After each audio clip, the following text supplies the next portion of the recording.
જીવન જીવવાની આપણી દ્રષ્ટિને એક નવો આકાર આપીએ. તો આવો મળીને કંઈક ખાસ કરીએ. હવે એક નવી શરૂઆત કરીએ. હવે એક નવી શરૂઆત કરીએ. શરૂઆત કરીએ. હા, શરૂઆત કરીએ. જય સચ્ચિદાનંદ. આપ સૌની અંદર બિરાજેલા પરમાત્માને અત્યંત ભક્તિપૂર્વક અભેદ ભાવે નમસ્કાર, નમસ્કાર, નમસ્કાર. જય સચ્ચિદાનંદ. મનન, ચિંતન અને વિચાર વચ્ચે શું તફાવત? મારો જ પ્રશ્ન છે આ તો. એને ખબર હોય ને ગઈકાલ શું લખ્યું, અને ગઈકાલ શું બન્યું, અત્યારે શું બની રહ્યું છે, બધું ખબર હોય ને એ એનાથી જુદો હોવો જોઈએ. ભૂતકાળને જાણનારો ભૂતકાળથી જુદો હોવો જોઈએ. વર્તમાનને જાણનારો વર્તમાનથી જુદો હોવો જોઈએ. મનન એટલે જે વિચારો આવે ને એ સ્પંદન હોય છે મનના, ત્યાં સુધી વિચાર છે. પછી એમાં એક જ વિચારમાં પછી વધારે ઊંડા ઉતરે ને ત્યારે મનન કહેવાય. અને પછી ચિંતવન એટલે પછી પોતે એ થતો જાય છે. જેમ પૈસાના વિચાર આવે ને, શું થશે શું થશે, પછી પોતે નાદાર થતો જાય, ચિંતવે તેવો થતો, એ ચિંતવન કહેવાય. ચિંતવન એટલે એનું જ્ઞાન દર્શન તે રૂપ થઈ ગયું આખું ચિંતવન. ઉત્તમ સ્ટેજ કયું કહેવાય? ઉત્તમ જ્ઞાતા દ્રષ્ટા સ્ટેજ કહેવાય. આ તો બધું ડેવલપિંગ છે, વતલા પગથિયા છે. મનન કરતા જાય, આત્મા શું હશે, કેવો હશે, પછી આવો હશે, આવો હશે, શરીરને થાય છે, આત્મા જુદો હશે, એ ચિંતવન કરે. પછી નિધિધ્યાસન કરે, પછી સાક્ષાત્કાર થાય. એ સાક્ષાત્કાર ઊંચામાં ઊંચો.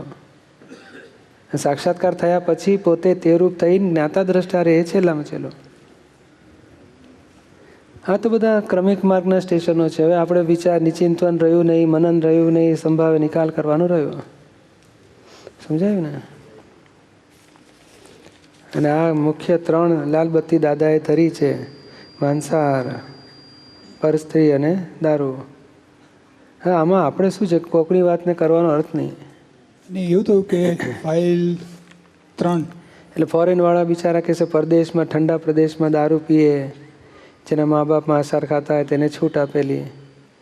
તો કે આપણે કહે ને કે ઇન્ડિયન બીજવાળા માટે વાત છે. જેના મા બાપ આપણા ફાધર મધર ખાતા પીતા નથી, એના છોકરાએ ના આડવું જોઈએ. ટૂંકી વાત. પછી અમે છે ને પેલું બધી રીતે જોખમ તો છે જ. કારણ કોકને મારીને આપણે સુખી થઈએ અને આપણે મોક્ષ માર્ગમાં આગળ વધીએ, એ કેવી રીતે બની શકે? પણ જોખમ તો છે જ. હવે એ લોકો ખાય, આમાં કેવું છે, એ લોકો ગુનો માનતા જ નથી. તો પછી હમણાં હજુ 4થા ધોરણમાં જ, પછી 5મામાં આવશે, જેમ કોલેજમાં આવશે ને ત્યારે રિયલાઇઝ થશે, અરે આ તો બહુ ખોટું કહેવાય. પછી સૂક્ષ્મમાં સૂક્ષ્મ જીવોની હિંસા પણ જોખમ છે એવું સમજાય ને. પછી એથી આગળ જ્યારે જાય છે ને કે હું છું જ નહીં આ હિંસા કરનારો ને અહિંસા કરનારો, હું તો આત્મા છું, પછી સેફ સાઈડ થાય છે. ત્યાં સુધી એને આ રિલેટિવમાંથી રિયલમાં આવતા સુધી અશુભમાંથી શુભમાં એણે અહિંસા સાચવવી પડે છે. દ્રવ્ય અહિંસા. એટલે આપણે આપણા છોકરા હોય તો પછી આપણે આ જ લાઈન પર આવવું પડશે. એટલે પ્રશ્ન એ રીતના જ આવ્યો કે ફાઇલ 3 કદાચ હવે મેરેજનો ઉંમર થશે એટલે કીધેલું કે જો પરણવું જ હોય તો પછી વેજીટેરિયન અને બિલકુલ આલ્કોહોલ ના લેતો એવી ટાઈપનો છોકરો શોધવાનો. અને એવું કીધું કે એવા મળતા નથી. મેં કીધું સૌથી ઉત્તમ તો બ્રહ્મચર્ય જ છે, એમાં આવી જાઓ તો સૌથી સારું. હવે આપણું માને કેટલું? અમે આપણું માનતા નથી આટલા વર્ષોથી. એટલે આપણે ઘંટ વગાડવાનો, પછી જે બન્યું સાચું. કારણ આ તો ભાવમાં આપણા હિસાબમાં આવ્યા છે, એટલે આપણે બહુ બને ત્યાં સુધી બધી કાળજી રાખવાની. પછી એનો હિસાબ ગયા ભાવમાં કયા હિસાબે એમણે શું ચિતર્યું હોય આપણને શી ખબર પડે. એટલે આપણે ઘંટ વગાડવાનો, સારી સમજણો પાડવાની, જોખમદારી સમજાવવાની, અને પછી જીવ નહીં બાળવાનો બન્યું પછી. અને એક પ્રશ્ન અત્યારે કે સમયની કિંમત કેટલી? કૌશિકને એવું લાગે છે કે સમયની પાછળ કૌશિક દોડે છે અથવા ખૂબ જ સમયની મારામારી હોય છે હંમેશા. અને ઘણી વખત સાચું કહું તો સત્સંગ બી જો 9:15 પછી જરી ખેંચાય તો પછી અંદર એ થવા માંડે છે અંદર કે હવે જોબમાં જવાનો ટાઈમ થઈ ગયો છે અને ખબર નહીં, એટલે સમયનો ભય નથી, ભય છે કે શું ખબર નથી પડતી. એટલે આ પૂતગલ સમયને આધીન જ છે ભાઈ. એ પૂતગલ સમયથી બંધાયેલું છે, પૂતગલ ક્ષેત્રથી બંધાયેલું છે, સમયથી બંધાયેલું છે, સંજોગોથી બંધાયેલું છે બધું. એટલે એ પૂતગલથી તમે પૂતગલથી છૂટા પડો એટલે તમે મુક્ત થાવ છો. બસ કૌશિક બંધાયેલો છે તો બંધાવા દો એને, કારણ એને ટાઈમ પ્રમાણે બધું ભાગવું જ પડે ને.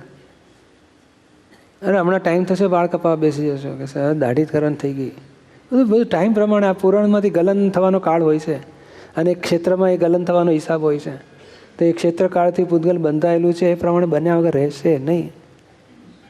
આપણે શું છે કે હું આ નથી એનું નામ જાગૃતિ. હું શુદ્ધાત્મા છું ને હું આ નથી એટલામાં જ રહેવાનું છે આપણું, બીજું કાંઈ ફેરફાર કરવાનો રહ્યો નથી.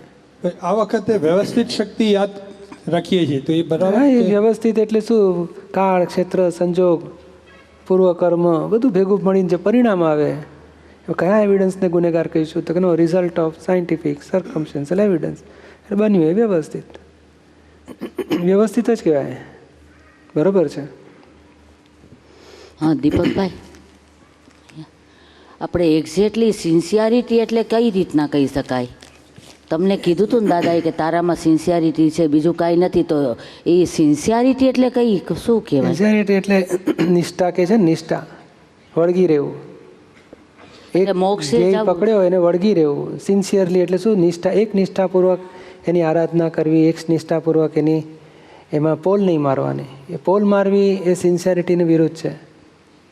તો આપણે મોક્ષે જવું છે એવો ધ્યેય નક્કી કર્યો દાખલા તરીકે, તો એની અંદર શું એટલે માન નહીં, અહંકાર નહીં, ગર્વરસ એ રીતના જે ઊભું થાય તો એ રીતે આપણે વાળીને શુદ્ધાત્મામાં જ બેસવાનું એ રીતનું કે કઈ રીતનું એ જરાક સમજાવો ને. કંઈ પણ તમને જોઈએ છે તો તમે થઈ ગયા વસુબેન. જોઈએ છે કોને હોય? એ વસુને જોતું હોય. હા, તો તમારે પછી એમાં બળાય. તમે કે મને ના મળ્યું હું રહી ગઈ, તો પછી તમે આત્મા રહ્યા નહીં. ઓહો, બરાબર છે. એટલે આજ કંઈ પણ જોઈએ છે, માન, મોહ, લોભ, ત્યાં સુધી આત્માપણું આપણું ખોઈ નાખીએ છીએ.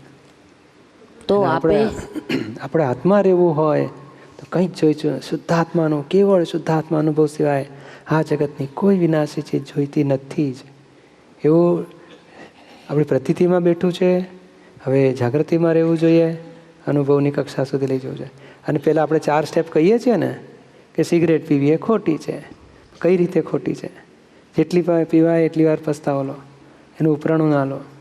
એવું આ વાક્યને પણ 4 રીતે ભાગ પાડવા પડે કે શુદ્ધાત્મા અનુભવ છે મને કંઈ જોઈતું નથી, એ તો આપણો નિશ્ચય થયો. હવે કઈ રીતે જોઈએ છે ને કઈ રીતે નથી જોઈતું એ બધાને ભાગ પાડો. તો હવે વસ્તુને જોઈએ છે તે હિસાબમાં વ્યવસ્થિતમાં હોતે ભલે હો, મારે ખરેખર કંઈ જોઈતું હું શુદ્ધાત્મા છું. અને પછી ના એમ કે અંદરમાંથી મારે આ જોઈએ છે દાખલા તરીકે, તો કે તો પછી અહીંયા કઈ રીતે ઉડાડવાનું? એ ફાઇલ છે, એ સંભાવે નિકાલ કરો, આજ્ઞામાં રહીને ઉકેલ લાવો.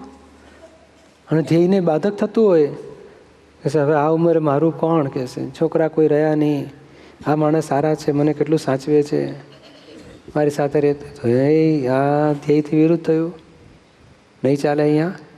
બરાબર. એ હમણાં ઉડાડ્યું દીપકભાઈ, હમણાં જ આ જાત્રાની અંદર ગયા ને ત્યારે અનુભવ થયો ને ત્યારે ઉડાડવાનું. હા, એવું બધું ઉડાડવું પડે.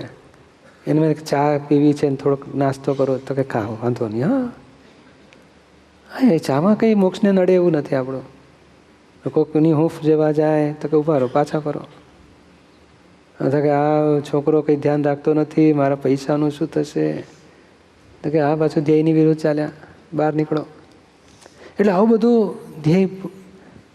ધ્યેય પ્રમાણે જે થતું હોય એમાં આપણે સહમત છીએ. ધ્યેયથી વિરુદ્ધ થતું એમાં આપણો વિરોધ છે.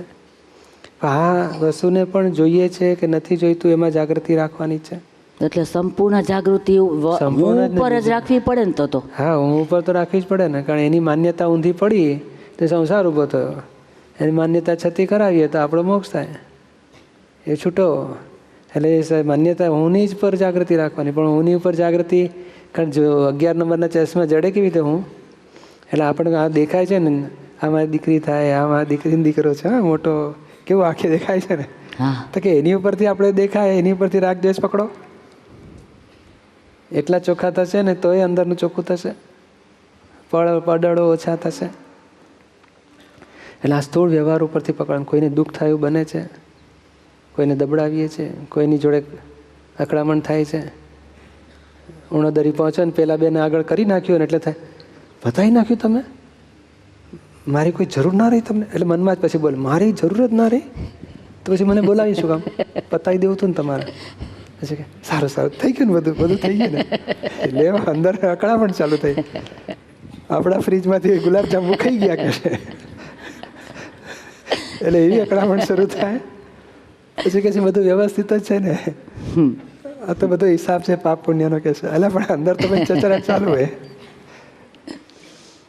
એટલે આ બધું જ્યાં જ્યાં આપણી પ્રકૃતિને ભોગવટા ઊભા થાય, અહંકારને ભોગવટા ઊભા થાય ને પકડો. પછી એમાં શોધો કે ભાઈ શું થયું, આમ કાંઈ જોઈતું નથી, પણ પાછું જોઈતું હોય બધું. કારણ કેટલા બધા એક હાથેથી નક્કી કર્યું જોઈએ, પણ પેલા 7 હાથ તો ચાલુ જ છે ઓક્ટોપસના. આ પકડી રાખ્યું હોય, આ પકડી રાખ્યું હોય, આ પકડી રાખ્યું હોય, આ પકડી રાખ્યું હોય. એટલે બધી રીતે આપણે છોડાવ કરવાનો. ખરેખર જ્યારે ખરેખર કંઈ જોઈતું નથી એવું થશે ને ત્યારે તમે આત્માનો અનુભવ થઈને ઊભો રહેશે. એ અનુભવ રોકે છે કોણ? તો કે આ બધી ઈચ્છાઓ અંતરાય કરે છે. ઈચ્છાઓ અંતરાય કરી શકે, કરે છે. એટલે સિન્સિયર એનું નામ કહેવાય કે એક ધ્યેય નક્કી કર્યો પછી એને વળગી જ રહે. એમાં પોલ વાગવાની હોય ને તમે જાગૃત થઈ જાય કે નહીં, પોલ વાગતા પહેલાં છોડી દે કે આ ઊંધો રસ્તો છે માટે જોઈએ જ નહીં, તરત છોડી દે. ધ્યેય મોક્ષ, ધ્યેયનો જાગૃતિવાળો કેવો હોય, એ જરાક અવળું આવે ને પડતું મૂકે. આ સંસારની કોઈ વસ્તુની વેલ્યુએશન ના હોય એ કે તમે આવા છો ને તમે મને આપી દો ને ભાઈ તને શાંતિ થઈ ઉકેલ લાય ચાલો. દાદા નહોતા કહેતા માનીને માન આપીએ, લોભિયાથી છેતરાય, સર્વનો અહમ પોષી વિતરાગ ચાલી જાય, છતાં મૌન આશીષે જ્ઞાન બીજ રોપીને મોક્ષ માર્ગે પોતે જાય ને લોકોને ખેંચીએ જાય. તો દીપકભાઈ આપે મોક્ષનો ધ્યેય નક્કી કર્યો હતો કે શું કર્યું હતું? મને એવું જ લાગે છે મોક્ષનો ધ્યેય તો મારે મોક્ષના કરતાં બંધનોમાંથી છૂટવાનું હતું. છૂટવું છે, છૂટવું છે, છૂટવું છે, છૂટવું છે, છૂટવું છે, છૂટવું છે. એટલે બધી ક્રિયા બંધન વાળી લાગતી, બધી ક્રિયા. અને પછી છૂટવું છે, છૂટવા માટે પછી કંઈ જડે નહીં ને. દાદાનું જ્ઞાન મળ્યું એટલે પછી શરૂ થઈ ગયું. પછી બધા આવ્યા હતા અમુક સંજોગ એવા, બધા લોકોએ ધક્કો માર્યો, તું ઘરમાં જોઈએ જ નહીં, તું આવો છે, બધાને દુઃખ આપે છે, ત્રાસ આપે છે, ઘરમાંથી નીકળી જા. અને ઘરમાંથી નીકળી ગયો તો આખો એ કાઢી મૂક્યો. તો કશું રહ્યું, કોઈ રહ્યું જ નહીં. તો કે શુદ્ધાત્મા શુદ્ધાત્મા નિરૂમાં હોય પણ એ દાદાની સાથે ગયા હોય. દાદા ભગવાન તો વાત ફોનમાં થાય, નિરૂમા સાથે વાત થાય, નિરૂમા બધું ગાઈડન્સ આપ્યા કરે. પણ ત્યારે એવો અનુભવ થયો ને તો કેવળ શુદ્ધાત્મા થઈ ગયો, કોઈ રહ્યું જ નહીં મારો. એટલે આ ઝડપથી તમને આપને ઓલો જ્ઞાન પ્રગટ થઈ ગયું હશે. એટલે એવું એટલે આવો પૂર્વનો હિસાબ હશે કંઈક. હંમેશા રામચંદ્રજીને કેવળ જ્ઞાન થવાનું હતું ને, એટલે પેલા ધોબીએ સીતાની વાત કાઢી એટલે પછી એમને છૂટા કરવા પડ્યા. પણ છૂટા એમનું કેવળ જ્ઞાન થવાનું હતું એટલે આ બધું છૂટું થઈ ગયું. એવું બધું હિસાબ હોય, બધું છૂટું થાય ને તમે જાગૃતિ વધી જાય. તમારે તો રસોડું કેવી રીતે છૂટે? ઉણોદરી કોઈ કાઢી શકે નહીં, કાઢાય કેવી રીતે તમને? ના, કાઢી શું કામ ન શકે? સંજોગ વિયોગી સ્વભાવના એક પછી એક નવા આવતા જ જાય. આ તો ઠીક છે, એ તો રહેશે, આપણે જતા રહીશું. હા, આપણે જતા જ રહેવાના, એ તો રહેવાનું જ છે. આ બંગલો એવું જ કે છે ને, કાં તો હું રહીશ કાં તો તું રહીશ, મમતા ના રાખીશ મારી ઉપર કે છે. It's Dada Bhagwan Foundation presentation. Trimandir Sankul, Adalaj, District Gandhinagar, Gujarat. Phone 9327 010101.